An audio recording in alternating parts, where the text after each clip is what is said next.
Hello, you beautiful people, and thank you so much for finding my page. My name is Sam, and I'm with the Nomad Nurse Life. Alongside, I do another channel called Bandage Banter with my friend Crystal. We're both travel nurses, and it's kind of where we just chit chat about our day. However, this channel is a little bit separate because it's something that is my personal avenue that I am kind of nurturing, and it is called the Nomad Nurse Life. And I've been a nurse for a total of 5 years, travel nursing for 3, which I've been travel nursing in my camper. So fifth wheel, travel trailer, a couple different aspects in that area. And I was wanting to create a space for people who are like-minded or maybe just wanted to know more about travel nursing, and I just wanted to it. I will say some facilities offer a sign-on bonus. I personally wouldn't take them. They're taxed at a higher amount. Just give me more on my hourly. Or some offer a retention bonus. So say for 13 weeks, they have a retention bonus. And if you stay with them, they will give you that retention bonus. And it can kind of be like a little thing dangling in front of you. And you're like, oh, that's nice. I want that. And then they cut you at week 12 and you don't get the retention bonus. So please be mindful of these things. These are all tricks, bait and switches that happen in the travel nursing world. Is it fair? No. Is it annoying? Yes. But just be aware. And that's all that we can do, and communicate with each other and kind of let each other know, hey, this has recently happened with me with this specific company or this specific hospital system. Do not take any contracts here, yada, yada, yada. We go into when you are, let's just say you've now picked your agency, you have your recruiter that you are working with, you're moving towards actually applying for a position. There are a lot of things that you have to get in line, from your vaccinations to your licensing to like all your certifications and your credentials, things on the back end that you get in order alongside something called a skills checklist. And I just want to be very transparent with you guys. Do not lie on this skills checklist. In the event that you go to a facility and you get to a unit and you have falsified information on your skills checklist saying that, oh yeah, I knew how to manage a balloon. And you get there and they're like, oh, you say you know how to manage a balloon on your checklist, but you've never experienced one at all, and you now have to take care of this patient that is solely dependent on you. And in the event that you say, no, actually, I don't have experience, you could ultimately be risking not only your position at that facility, but your reputation with your travel nurse agency because you falsely documented that you knew how to manage a balloon pump. So that's all that I'm going to say about the skills checklist, but I do just kind of want to show you guys briefly how this page is looking. We already talked about a couple things with why do we need travel nurses, just going a little bit more in depth there. Let's talk about a travel nurse portfolio. So this is like my ultimate favorite thing because I'm like an organization girly. So I created this cute little toolkit that you can print out and put into a binder and have the perfect ready to go travel nurse portfolio. I have been on so many assignments where I get there and I'm there on orientation and HR comes out and says, oh, Samantha, you know what? I'm so sorry. We do not have your TB on file. I'm sorry, but we're not going to be able to accept you and let you start today. We'll have to start you next week. And I'm like, oh, no worries. I got it right here. And they're like, wait, what? And I'm like, yeah, I got it right here.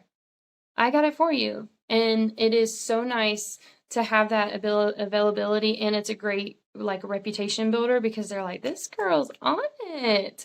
So I have created something that is a printable download for you. And you can get that on my Etsy, and I'll link that down below. But I go a little bit more into detail about that later on. I'm just going to show you that you have your document needed page.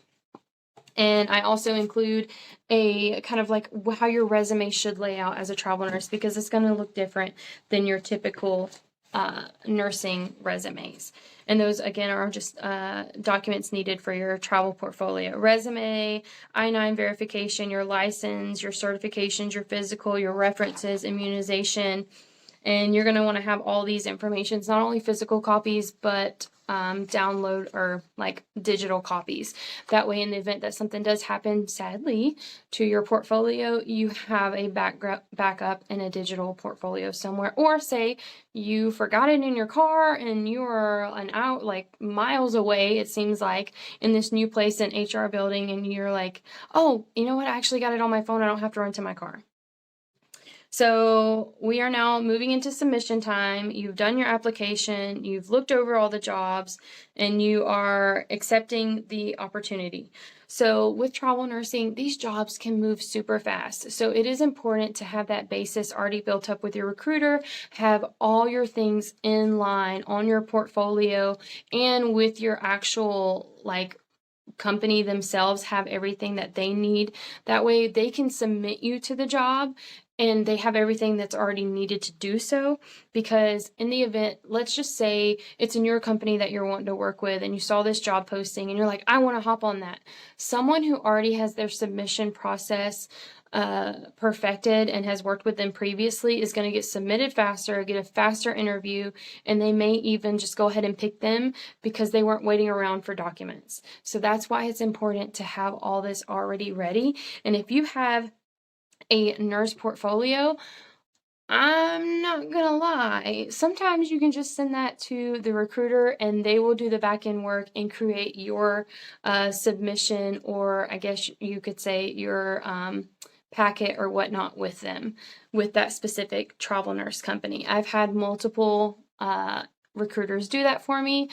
Do all of them do it? No, but if they want to work for me or me work for them, usually they'll get it done. Punctuality is absolutely crucial in the world of travel nursing.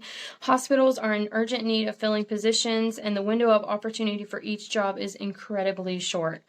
So typically you want to make a decision. Say you get a job offer, you don't accept it right away. You need to read through the terms of the job offer. Afterwards, you're going to want to try to give them an answer within 48 hours. And in that time frame, you need to be searching housing. You need to make sure that the location is safe. Like, there's a lot of things that you have and you need to do before truly accepting that contract. Sometimes with travel nursing, you will run into what they call auto. Why am I thinking? I'm having like a moment here. I cannot remember what they're called. Like autofills? Oh my goodness. Automatic job offers. Anyways, once you submit your application, ultimately, if you have all the things ticked off on their little need to box, you will get a job offer within like 24 hours. So it's an auto offer. That's the term I'm looking for. Oh my gosh. I'm sorry, guys. Other times you will most likely have an interview, and typically you're going to be getting a call from the unit nurse manager. However, I have had companies that are like third-party companies that out-resource for the hospital, to where some random person in a staffing agency called me and just asked some very generic questions. But in here, I have multiple interview questions of what I've been asked. Oh my gosh, so sorry. Of what I've been asked in the past, and kind of just gives you an idea of what to expect, because sometimes those questions can be like, oh, yeah, let me think about that for a second. So let's just go on something. And not only are these questions that they will ask, these are questions that you should also ask. So let's just say some of the questions are, can you volunteer for overtime shifts? How frequently do you have this availability? All right, so one thing that is very important in the travel nursing community is something called the bill rate. And this may be something you've never heard, or it may be something you know all about, but let's just hope that we all understand what exactly it is. The bill rate, you need to understand that all of your compensation, from benefits, reimbursements, and hourly wage combined with the agency's expenses and profits, come from this one source. So if you're getting gifts in the mail, unless it's like a $15 gift card from your recruiter, because they get tax write-offs for that, If you're getting like scrubs in the mail, if you're getting iPads in the mail, or you're getting these cute little gift sets that have your pen and a coffee cup and a gift card and just other stuff, know that ultimately came from your bill rate. And again, I like a direct recruiter, no fluff. I want all my money up front. I don't want any of it in a cute little gift after 6 months of working with you. I don't want a possibility to enter into a chance of winning $10,000 after I work 8 contracts with you. That came from me. That money was put into a pot and is now being dispersed, but advertised differently. And that's where you have to be careful about these travel nurse companies. So the bill rate, again, technically takes out like 8+ things. So business operation costs, employee salary and benefits, compliance needs. So when you go and you're having to get a TB test or a fit mask test or your physical, all those, that information is going to be coming from the bill rate. Profit margins. Most agencies will take 15 to 25%. Again, this is agency dependent. Sadly, during COVID, they noticed that some of these companies were taking upwards of 40 to 60% off the nurse's back. And now you know why we have trust issues. Taxable wages, non-taxable wages, benefits, and reimbursements. If a company ever offers you reimbursements, know that may be coming originally from your bill rate. So it's better to get your pay package up front and later on ask about reimbursements. That way they can't take it from what they've already promised you, if that makes sense. And again, when they ask you what your targeted compensation is, the most you can offer me. So the elements of a travel nurse contract include, and these are things again that you are just going to want to make sure are in your contract. Remember, if you want it, you need to make sure it's in your contract. So if they say, oh yeah, we'll pay you $500 to relocate for this next assignment, is it in the contract? We'll pay $100 towards your license for the state of Ohio. Is it in the contract? This is how much we're going to be offering you hourly, and your housing is included. Is that in the contract? Benefits, overtime, all of it. Is it in the contract? And again, I've just went through a few pages of information regarding that I'll just kind of show you real quickly. Like this, like, guys, this is a lot of information. Okay, so tax information. This is where a lot of travel nurses mess up. And especially if you're new to the game, and this is also where staff nurses do not understand unless they have physically looked into travel nursing. So tax evasion and misrepresentation are serious offenses that can have several legal consequences. It is important to understand that you can and cannot legally claim to avoid, you cannot claim legally to avoid any audit issues. So what I'm saying here is you want to get a great CPA. You do not necessarily want to go to Jackson Hewitt because you can potentially get better write-offs from someone who knows the back legalities of taxes, especially when it comes to a travel nurse, because it's a whole different ballgame than your typical state-to-state workers, especially when you're dealing with multiple states and say you moved every 6 weeks. It can be a lot to finagle. So key points to keep in mind. You're going to be reporting all income. Understand deductible expenses. Be cautious with deductibles. Stay informed about your tax laws. And just make sure with your tax information, you're using appropriate tax credits. Keep accurate records. And again, seek professional advice. I'm not a CPA. I'm not giving you any tax advice. I'm just telling you what you need to understand as a travel nurse. Again, not giving any advice. Let's see. We already talked about how tax evasion, several penalties, fines, even imprisonment You do not want to have to deal with that at all. Because again, most likely you decided to jump into travel nursing for the financial aspect or to travel and see new places. And I don't know about you, but I do not want to see the inside of a jail cell. Let's see. If you do not have a tax home, you can still travel nurse, but it will be a local travel nurse gig.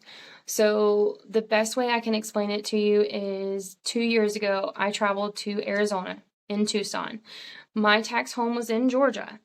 I was working a travel nurse assignment job in Tucson, and I was also working a full-on taxed job in the same city of Arizona. You cannot claim 2 travel nurse jobs with non-taxable stipends in the same area, but you can take a travel nurse contract and then a fully taxed nurse contract and do that. I worked like 14 or something, a crazy amount of days straight, and then the facility put my license at risk, I felt like, so I ended that agreement. However, just to kind of show you, you can even work an hour from your home in Georgia and still be considered a local nurse, but you don't have to worry about the duplicating expenses part of it. Nurses have and continue to fall victim of agencies' negligence in this matter, and I feel like this is a very important point because you will have very eager, is a nice way to put it, recruiters, and they will tell you what you want to hear, but sadly, you are ultimately responsible for your taxes, and just because Betty said that it was going to be all right, it's now not all right, and the IRS has come for you, and you can't fall back on that. You are responsible for your, my gosh, that's a big mosquito. You see it? It's going to be coming up here in a second. Hold on, guys. Okay. All right, sorry, guys. I don't know where exactly he went, but I'll get him in a minute. Okay. So, nurses have and continue to fall victims of agencies' negligence in this matter. It is just very vital for travel nurses to understand the whole tax rule. Do you have to do your own taxes? No. Is it very beneficial for you to have a CPA? Yes. Is there ways to get around certain things? Yes. But ultimately, just please be very mindful because lastly, you do not want the IRS coming knocking on your door and saying, hey, we're auditing you for the past 7 years, because when they do, if you do not have your P's and Q's and stuff previously in order, it is a nightmare. I've been audited before and it is not a lovely thing because you have to go down all the way to the receipts and they want to know what every penny went towards. All right, so stipends, let's talk about it. So stipends are your non-taxable weekly whatever income. So for example, the way that a travel nurse contract lays out, typically you will have your hourly pay, which hopefully is more than the typical staff nurses in the area. However, that's not always the case. And then you will have okay, so for your stipends, you're going to have those 3: housing, meals, and incidentals. And you can find on the GSA website, which is your General Services Administration, what exactly the maximum amount they can offer you for your non-taxable income. And they break it down on a day-to-day basis, so you'll just times that by 7, and that should be, hopefully, your weekly amount that they are allotting towards your non-taxable. Do they have to go that high? No. Do you want them to go that high? Yes. You want the maximum amount of non-taxable that you can get because this is where you truly benefit as a travel nurse. And I will just add in, as a travel nurse, you do not want to accept anything less than $20 an hour as a taxable amount. That is like a red flag for the IRS. So, exploring your numbers, things that can factor into your travel nurse pay, everything is adjustable. So you're talking from season to season, to state, city to city, trauma center to a rural hospital. It truly varies. Some of them are even government assisted hospitals, whereas some are nonprofit. There are so many different aspects that you have to consider with the travel nurse agency and within the contract. So don't always necessarily beat up the recruiter or the travel nurse agency, because sometimes it's simply the hospital, the state, and things of that nature. So factors that impact travel nurse salary include assignment duration, the demand or the nursing specialty, location. Okay, so some of the high-hitting factors that impact travel nurse salary is going to be the assignment duration. So you may get a better deal if you sign on for 26 weeks compared to 13 weeks. Demand in nursing specialty. So if the nurses are in higher demand for a specific specialty, they're going to be getting paid more. And honestly, I've seen a lot of like ICU, ER travel nurses taking med-surg tele roles because those roles are paying more.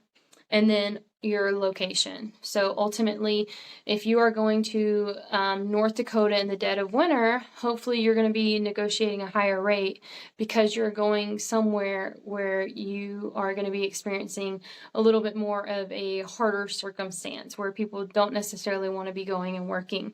Whereas if you go to Florida or Arizona during the winter times, those are considered destinational, and you may not necessarily receive the highest rate that you can get. According to Vivian Health, a marketplace for healthcare jobs, the average weekly amount as of January 7th this year was $2,100 per week as a travel nurse. And in comparison to staff nurses, travel nurses have the ability to increase those profits. So again, that's just an average, but to kind of give you a ballpark figure of what we are currently looking like in the travel nurse market, that is very comparable. So I go into here, should you accept the contract, and I kind of just lay out after researching the facility, pay satisfaction, job description, are all of your deal breakers met, or are there certain ones that were not met, and is it reasonable as to why they weren't met, kind of thing.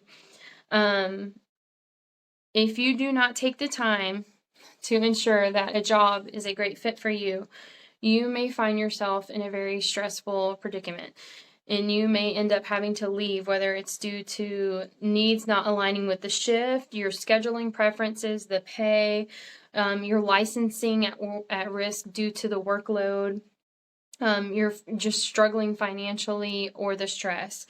Luck could honestly play a big role, but ultimately having your assignment already kind of laid out and understood from day one can help you not have to worry about relocating, especially in regards to immediately. So I have in here what is listed in my contract. These are things that I always make sure that are listed in my travel nurse contract. Because again, if you want it, you need to make sure it's in the contract. I don't care if it's 1 day requested time off, make sure that you have that in your contract.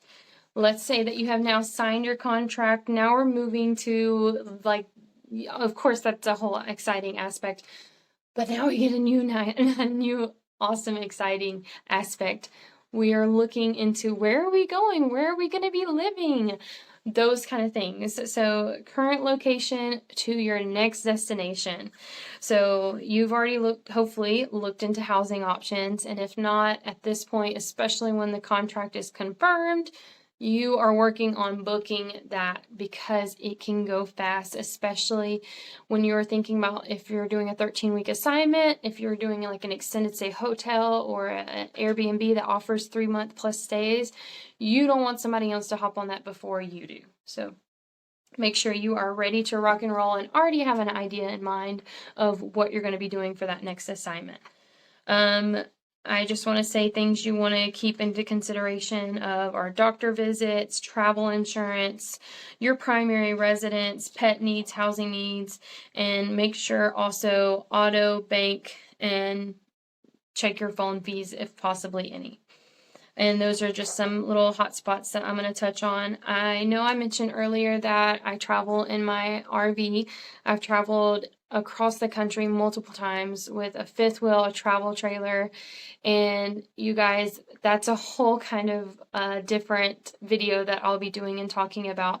But if you have any questions, again, please don't hesitate to drop them below, and I'll be more than happy to answer those for you. I honestly think that traveling in your RV, especially when you have pets, gives you a little bit more flexibility, and I honestly like it because I get to sleep in my own bed. My home is wherever those tires hit the pavement, and that is what I love about it. So let's get into, I include a nice little travel checklist in here that you can put on a scanner and completely reuse each time.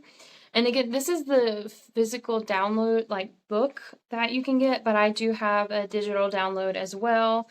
I have the road trip checklist in here too, from time to check in. So safety comes over cost in any situation, because a lot of these cities can have very dangerous areas, and you really don't know that it's dangerous until you get there. I honestly did not know Memphis was like in the top 3 of the dangerous cities in the United States until I got on an assignment there. I lived in Georgia. I never heard that about Memphis. I heard about the blues, the dancing, the big Bass Pro Shop. I did not hear about the constant shootings that you will hear, the gang violence. I didn't hear about it. So until you physically get there, you really don't know where you're going to be staying. So that's why it's very detrimental to look into the areas that you are going to be staying at. And there are apps out there that can tell you like the, I guess, dangerous aspect of it and give it like a crime rating.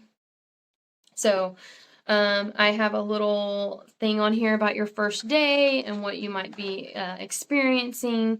And actually, I have a few days about that, along with adventure time, when, what, where, why, how. Honestly, guys, when you are on assignment, the best, absolute best people to get recommendations from is the patients. And not only is it a great thing to develop rapport with the not only is it a great thing to develop rapport with the community that you're working with, you have the ability to experience firsthand what the locals love in the area. Because a lot of times you get caught up in all the touristy stuff, but I love a good hole in the wall place, and what better person to get that from than the people who live there. I have this cute little chart on weekly expectations just to kind of show you what you're going to be running through each week. And guys, we're kind of getting to the end here. Once you kind of start like wrapping up or let's just say going through the motions of your contract, you're going to want to make the most of it. So you're going to want to make sure that you are trying different foods, meeting new people, going and seeing the sites that are around you. And again, that's the beauty of travel nursing. You have that ability to do so. One thing that I have yet to experience myself, but I definitely want to go, is called TravCon. I was going to say TravelCon. TravCon, it's a big whole experience in Las Vegas, and I am definitely hoping to catch it next year. I've just always been on an assignment that I had recently started without prior prioritizing this. So next year, 2025, I will be at TravCon. And last but not least, let's say you work through the whole travel nurse contract. You're going to evaluate the facility, yourself, the unit, and just see, is it something that you want to sign up or re-enlist for, or are you ready to move on to something else? And I feel like a travel nurse evaluation is very beneficial, because you can show other people or tell other people what it is that you necessarily liked or disliked about it, but not have to really worry about judgment on that end if you're leaving it behind you, if that makes sense. And ultimately, guys, those are going to be the hot spots that I feel like we needed to discuss regarding travel nursing. If there's anything else that you feel that you want to ask me, please do not hesitate to drop the questions below, or you can message me on any of the other sites that I'm going to list down below as well, because I am on Facebook, I am on Instagram, I am on TikTok, and of course you've now found my YouTube channel. But I just want to be a friendly, reasonable person that you can come to that's not going to be wanting to get a referral bonus from the information that I give you. I'm just going to genuinely give you the best information. And hopefully, you have found this very resourceful. And I'm so thankful that you listened to this all the way through because we're almost at like an hour and a half. So, guys, thank you so very much. Again,